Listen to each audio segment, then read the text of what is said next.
Well, Orogen Gold is listed on AIM.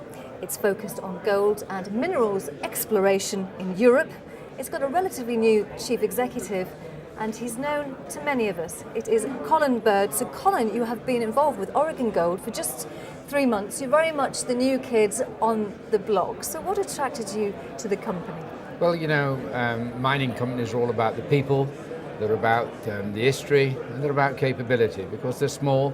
Small by definition means risk, and so it's very, very important that when you're spending shareholders' money, you've got a team who think about that. And not only that, a team what's got an history collectively of delivering results in small companies for shareholders who are not averse to risk, but don't want to lose the money. And so in this team, you've got the chairman, Adam Reynolds, who occupies in many spaces in the AIM market and has a strong capability and a good history. Michael Nolan has been a colleague over years, was very successful with Cove Energy. Ed Slowey, who was formerly chief executive, is an extremely good technical man. And Alan Mooney, who does he make the money though, Mr. Mooney? He's made the money, yes, and he's been very successful in this resource space and is really mature, got a good outlook on the business, and is well respected. So it was a team I was very happy to join. So are you fundamentally a believer that it's the people at the top that will be behind the success of a company? So people before the project? I think so in this space, because good people can't make a lousy project better, but good people are unlikely to want to run with a bad project anyway. So I think a good project is going to be better in the right hands. And we're like-minded too, and I think we've got a mission which is collective and agreed in as much as big really is beautiful in this mining business. I've not seen many mining projects get bigger. They generally get smaller, and we've recognised that. And the idea of bringing me into Orogen is to find a transformational project. They're around nowadays. Everybody's crying in the beer about they can't raise money, but the reality is big projects are available. Big projects are around. And we've got a reasonable budget, and as I say, a good team, and we're no good being responsive. We're very proactive in finding the right assets. Okay, so you've got a budget. So a budget is one thing, but do you actually have any money?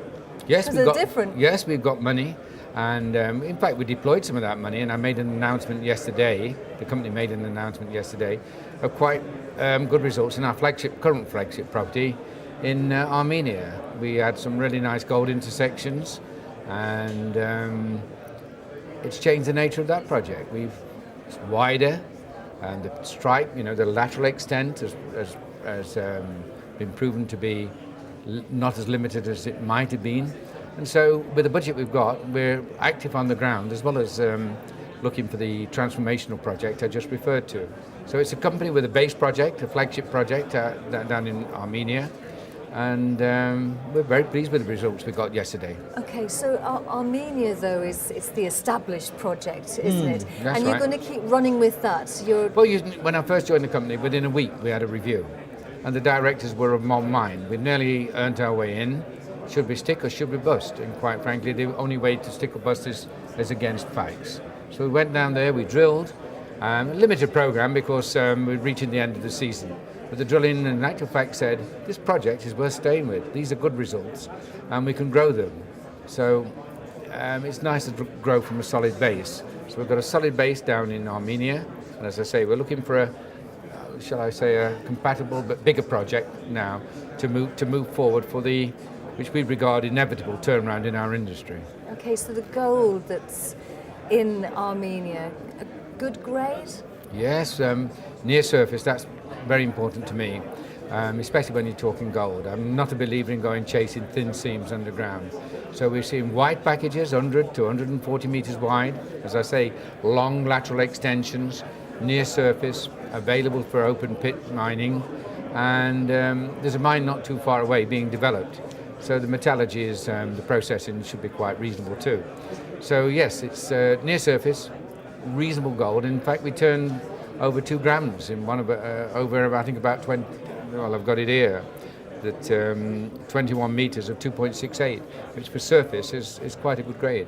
Okay, so you've got a board which a like-minded, or a board which is like-minded, if you're going to be grammatically correct. But what about your shareholders? So are the shareholders supporting this transformation that you're putting Orogen Gold through? It's early days for shareholders, and we live in a retail shareholder world now. Retail shareholders are demanding and want results. I've given them results in other companies, and it's my intention, our intention, to give them results this time round. But as I say, like-minded board, capable board who have given results, and our shareholders shareholders in this day and age don't wait and see. They're demanding, they want results, and we're going to give them those results. Okay, but they want timelines because they're impatient as well. So you're going to give them the results when?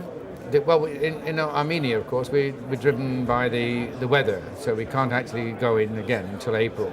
But in terms of finding this transformational project, I've probably got a couple of months, 3 months left before they start beating the table. So the project will arrive, and it'll arrive in short time. Okay, talk to me about the seasons though, because if something is seasonal and it's getting cold in Armenia, does a project remain dormant? Does it have to be shut down and then reopened? Well, you don't really shut down because it's no more than a sort of terrain. So the terrain's not going to go away. The gold's certainly not going to go away. It's been there a few million years, and that's the time when you like fishermen, you're mending your nets, you're entering the data into computers, you're making sort of philosophical and technical assumptions on previous programs and preparing for next year. On a very low-key basis, not expensive, and that's what we're doing through this winter. Would you describe yourself as a technically competent person? I would. I don't think everybody else would agree with me, but I think that any success I've had in this business has been partly because I'm from the business. I've operated mines. I know mines. I can spot flaws, but I think any success I might have had is driven by, you've got to know when to quit. Everybody knows when to go, but to know when to quit. As I said earlier, this is a serious business. You're spending shareholders' money, and you don't go chasing moonbeams and concepts. So you're not going to quit on Armenia at all? Not at this stage, by Jove. They have very good results. We're not quitting now. Okay, and what else are you looking at? What else am I looking at? I'm a great believer in copper, and I don't think that's a secret. So huge copper projects in the right environment, people, project and place. There's places you don't want to go. We've talked about people. There's places you don't want to go. There's a massive thirst for copper, and there's good jurisdictions, Nevada, South Africa, Arizona, places like that. I've got a belief in nickel.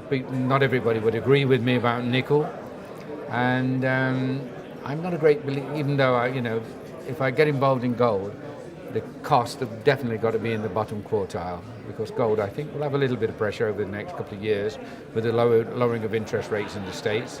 So really, I'm a base metal man when it comes to Orogen. I think we'll be looking for good base metal projects, but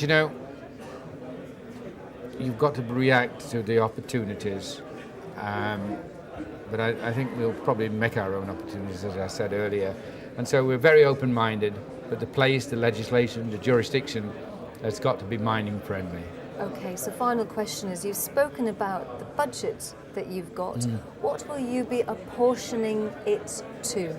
Oh, well, at the moment, that this new business seek is not an expensive business. Of course, when you get into the serious bit of due diligence, you've got to get independent. So it'll be to finding that transformational project. We've minimised the overheads to as low as we can possibly go. And I'll be surprised if we're not doing some more follow-up drilling in the spring in Armenia. But, I've got to consult my board members to agree that, but I'd be surprised if we weren't. Great. Colin Bird, Chief Executive of Orogen Gold, thank you very much indeed for joining us. Thank you very much. Thank you.